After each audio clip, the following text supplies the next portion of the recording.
Hello, I'm W.L. McCoy. Some call me the Old Kentuckian.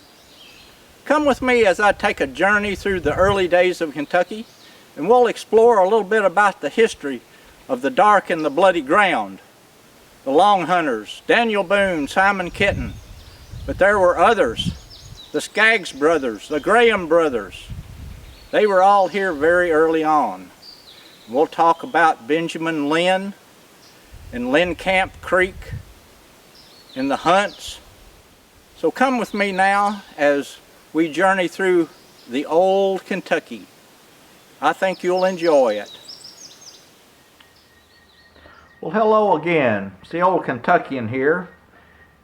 It's been kind of a cool, rainy day, springtime here in Kentucky today, and I thought it might be a good time to look over my notes about a fellow by the name of John Pleakenstalver, or John Pleak for short. He was a pioneer of early Kentucky. He was born in 1754 to parents Johann Pleakenstalver and Catherine Skaggs Pleakenstalver. The Pleakenstalver name has been spelled many ways: Pleakenstalver, Pleakenstalver, Pleak, and Stalver. But the family eventually shortened the name to Pleak, and there it remains even today. His father came over from the Palatinate in Germany. He was a resident of Kohlhoff. His father was one of the founders of the Mennonite church there in Kohlhoff. 3 other brothers accompanied John, but we do not know much more about them today.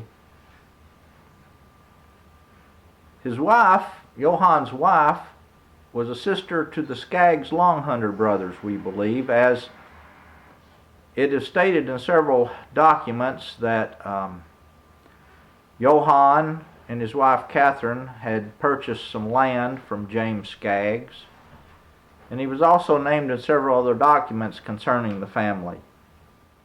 We know of the Skaggs-Pleakenstalver connection because of a statement made by James Wade. John Pleak would marry in later years Esther Wade, the sister to James and John Wade, and James has several accounts that are in the Draper manuscripts. But he refers to Solomon Skaggs as a relative of John's. And we know that Solomon was the son of Henry Skaggs the Log Hunter. So, undoubtedly, John Pleakenstalver knew of Kentucky because of the earliest incursions into the state made by the Skaggs brothers as they were long hunters. In fact, Matthias Harmon of Harmon Station was married to one of the Skaggs long hunter sisters as well. So Matthias Harmon and Johann Pleakenstalver would have been brothers-in-law to each other. Harmon Station, of course, is known for the rescue of Jenny Wiley, which is now a state park here in Kentucky, and Henry Skaggs is named as being a rescuer of Jenny Wiley. as he was there visiting his brother-in-law, Matthias Harmon. It is also said that perhaps Harmon and the Germans were also related to Michael Stoner, and to some degree also Caspar Mansker, also noted long hunters and frontiersmen. John, or perhaps his father, is named as being a member of Captain John Cloyd's company in Lord Dunmore's War. But John himself, we have the first records, he arrived at Boonesborough in 1777, about the time that Colonel Bowman's regiment came into Boonesborough. Prior to the siege in 1778, it is noticed that in June, a Major William Bailey Smith led a party consisting of David Gass, John Martin, Ephraim Drake, John Pleak, and others in pursuit of some Shawnees who had stolen a number of horses from Boonesborough. They finally caught up with them around where the town of Washington, Kentucky is today. There was a skirmish, but they were able to retrieve some of the horses and bring them back to Boonesborough. John was noted also as somewhat of a frontier doctor, as he witnessed the ministrations to his brother-in-law John Wade after being severely wounded by warriors. Another document that I have found shows that John Pleak was an ensign under George Rogers Clark Illinois Regiment. The timing of that expedition would have been in the winter of 1778 and 1779. We also have a deposition that in 1779, John left Boonesborough along with Ralph Morgan, Daniel Boone, and others, and camped near where Todd's cabin is now in what is called Lexington. That can be found in the Collins History of Kentucky. The winter of 1777 was known as the hard winter.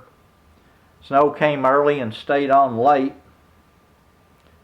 In 1780, you will also find John Pleak's signature on the Cumberland Compact. Another important document in the early settlement of parts of Kentucky and Tennessee. In the Clark County Deposition Book, it states that John led a company of men to the defense of Bryan Station. In one history of Bryan Station, it states that the Bryans had had enough. They loaded up their pack horses in August of 1780, said their farewells. A conch shell was blown, and the Bryans left the station forever. We have John's conch shell, part of family history. This is the conch shell that John carried with him to blow as a signal horn. It's also listed in the will, the settlement of the will. They sold at auction many family documents after John passed away outside of Morgan Station. And the conch shell is listed in that will, which is found at the Montgomery County Courthouse. But this is the actual conch shell, and perhaps this might have been the conch shell that was blown at Bryan Station when the Bryans left. We don't know that, but it's nice to think about.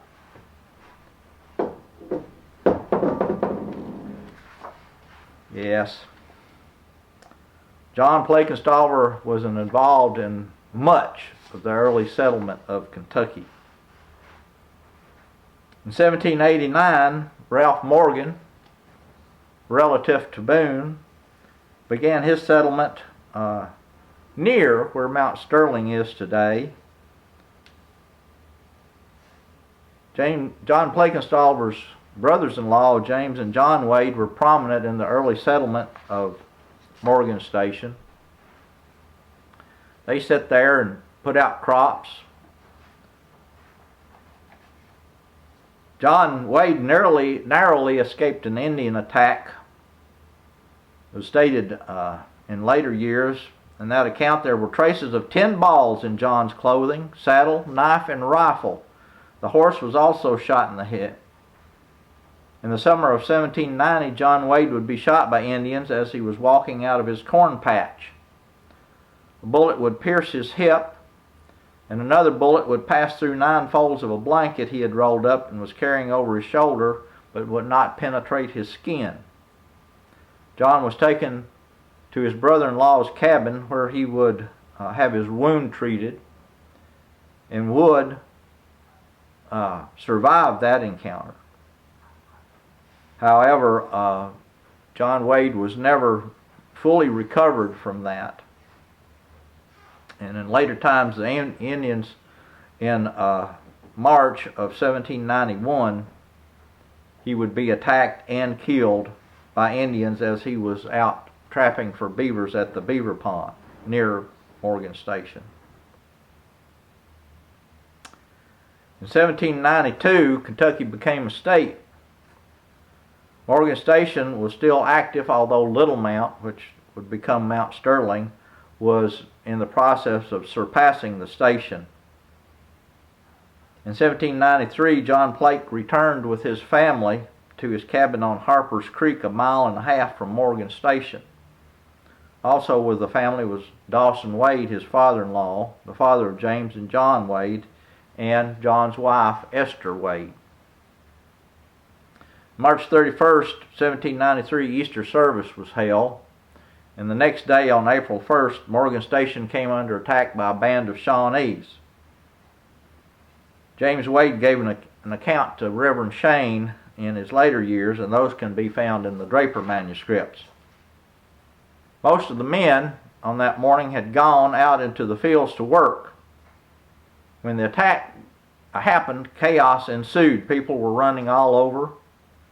The young Abel Morgan, the son of Ralph, is said to have been near the fort that day playing in the creek. He escaped the carnage and would later move to Decatur County, Indiana, along with John's son Fielding. The Pleak Morgan Round Barn is on the historic register there outside of Greensburg, Indiana. In fact, Fielding's grandson, Strother Van Pleak, bought the farm where my wife and I continue to own to this day. But back to the attack at Morgan Station. Few of those escaping the attack fled to John Pleak's cabin, including James Wade. By late afternoon, men of the community had gathered at the cabin, and were about 30 of them. They set off to go after the Shawnees. Altogether, 2 were killed at the station, 19 carried off, and of those 19, 11 were killed on the trail. The men continued to go after the Indians, but the Indians split up, and that party ended their search. Eventually, Simon Kenton was called on, and he tracked the group into Ohio. It has been conjectured that the young Tecumseh had been on this raiding party. John Pleak and his family remained on their land near the station, and he passed away in 1817, leaving his wife Esther Wade Pleakenstalver with 10 children. In 1794, the Clark County Court had determined that John was an infirm and was exempt from paying taxes. We have a few other items. This is the powder horn that Fielding Pleakenstalver carried with him into Decatur County, Indiana. And this is Fielding's long rifle, which he carried into Decatur County. It had been converted into a cap block in later years. Family believes that this rifle was owned by John Pleak himself, although I do not believe that it was the rifle that he used during the early days, as it is a small bore, is about a 36 caliber. It would have been more suitable for hunting and for just general use around the farm. But it has remained in the family and we own it today.